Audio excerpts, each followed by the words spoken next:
Yeah, so the brother needed to get his brother out of town immediately. And I'm game because I'm like, we just came from out of that motherfucker. So, I charged him, I want to say about 5 bands or something like that. He already looked out for me and shit. But I'm like, I need about 5 bands that I can get my car up the way I need to.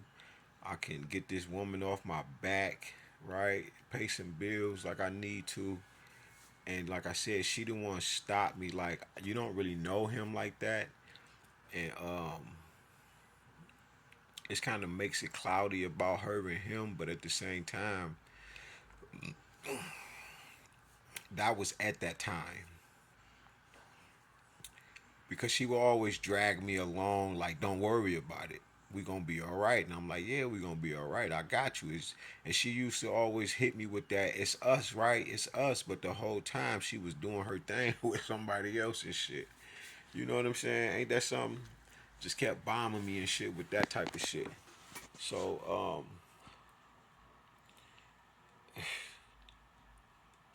it was to the point where I didn't even want to get a bridge card. I didn't even want to donate plasma again or none of these things. And she knew this. And she would start asking me about my deepest, darkest fears. What is my most darkest fears? And, I told her, and next thing I know, I'm fighting nets all the time. I just got to think about this shit because I got this problem with these bugs. It's because when I was in the penitentiary in my early 20s and shit, when these motherfuckers railroaded me, Harvey F. Tennant, at the time, I didn't even have to go to prison. I didn't even know what these guns looked like at the time. And when I'm standing in front of the court and shit, they asked me what did the guns look like, and I couldn't tell them because I didn't know, you know. And he told my lawyer Simon, a little redhead, short piece of shit. Uh, Harvey F. Tennant takes his glasses off, he throws them down and shit, and he's like, he like, didn't I tell you to get him right? You know, the stenographer got all this shit. It's on court document. They should be able to pull this shit up. And first of all, they ask like, "Where's his family?" And they look back. I look back. Ain't nobody there for me and shit. That shit was heartbreaking. And see other people that I was locked up with, to see all of their family there. Somebody was there, but me, I was by myself. I ain't had nobody there for me. And he, they took me in the back, and this is one of the lawyers, because I had a black couple as lawyers at first, but they just didn't deal with me. They got the fuck on. I didn't have them. Then here come another lawyer. I didn't have him no more. Then here comes Simon, right? But when they sent me in the back, when Harvey F. Tennant the judge threw his glasses off, like, take him in the back and get him ready. Just like that in front of the courts. Like, go get him ready. And this is what they did. They took me in the back. And I know I'm all over the place. My mind is, I'm fucked up, man. When I'm thinking, there's so much shit. And when I get back there and shit, I'm like, I don't know what I did wrong. You know, this is one of those moments where I had just got through reading the Bible where God said, I will put words on your tongue and then you speak. So I end up just telling my truth and shit. And I didn't know what the guns looked like that you asking me about. I don't know, motherfucker. And it's crazy, man. So Simon, they take me in the back. He tells me what the gun looked like. He basically saying this is what you have to say. You gotta say this. And I didn't. They didn't have me in this motherfucker about 9, 10 months, right? And I'm talking about this is like, all I've been hearing is about dead time, and this time not gonna matter. So this is wild, cause I think I went to boot camp. I fucked that up, and then they sent me to the penitentiary or something like that. When I came back, he like, didn't I tell you? And me personally at the time, I was too young, too emotional for that shit. I wasn't ready for that. My mind, I wasn't ready for it. I liked it, the workout shit, but I wasn't ready for that shit. And mentally. And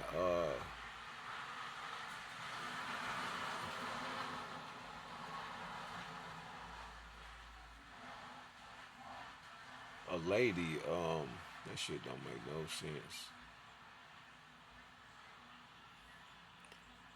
A white tea lady comes back there and she asks me everything and I tell her nothing but the truth. Like I don't fucking know and you know what these pistols look like or these pistolas look like and all of that and she like yeah okay and she was the sweetest. And then the split second, she like, you're going to fucking prison. I'm going to make sure you go to fucking jail for the rest of your fucking half of your life. She just start tearing into me after she get the story. You piece of shit, you black. You know, and this was a white tea lady. And I'm like, I'm young, man. I don't know nothing about this type of warfare at the time. And this white tea lady is, she didn't played on my truthfulness, my kindness, and you know I told her everything because she had them buttered me up, and I'm thinking it's all good to open up and tell her the story, and she flipped everything like you're going to prison, and you know nobody gives a fuck about you, no one cares about your black ass, and you're just another, you know she just dogged me out, man, and shit. Man, listen, this white woman dogged me the fuck out, and I'm sitting there like, oh my god, my mind blown. And when I get out there, that's exactly what ends up happening.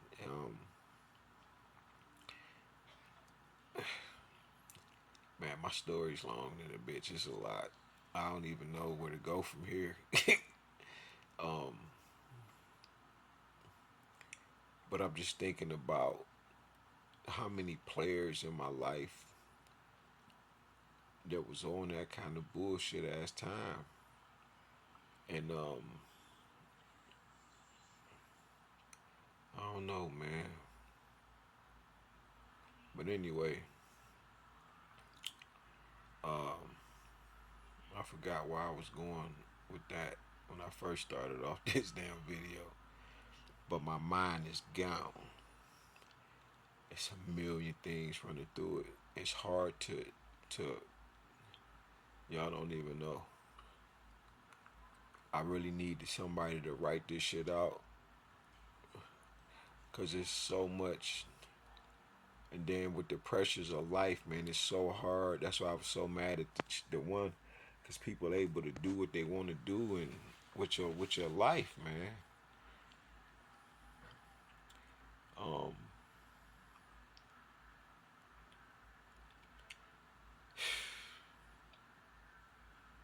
I don't know. I really don't know what to say from here, but this shit's so deep. You know, I'm 42 now. I done been through the ringer at this point, especially with this coagulant shit I just dropped on y'all because it just made me think about the helicopters, the drones, how I move now, and you know, what was the ticket other than the life insurance? Because when I was acting, people were mad at that. You know, they were happy for me and shit. So when I stopped acting and like when I came out of that mental hospital, you know, I got family members that don't check on me right now. You know, that don't. Nobody does. Nobody has. Nobody has called me.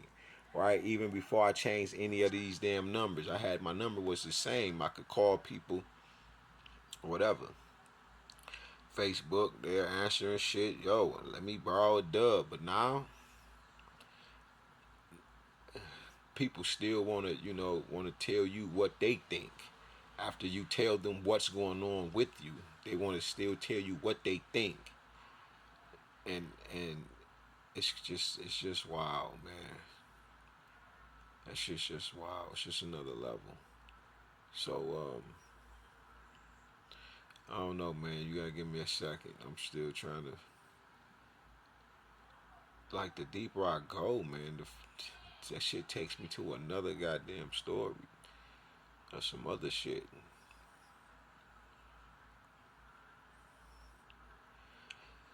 Yeah, I'm gonna go on and sit on back. It's 10:38, man.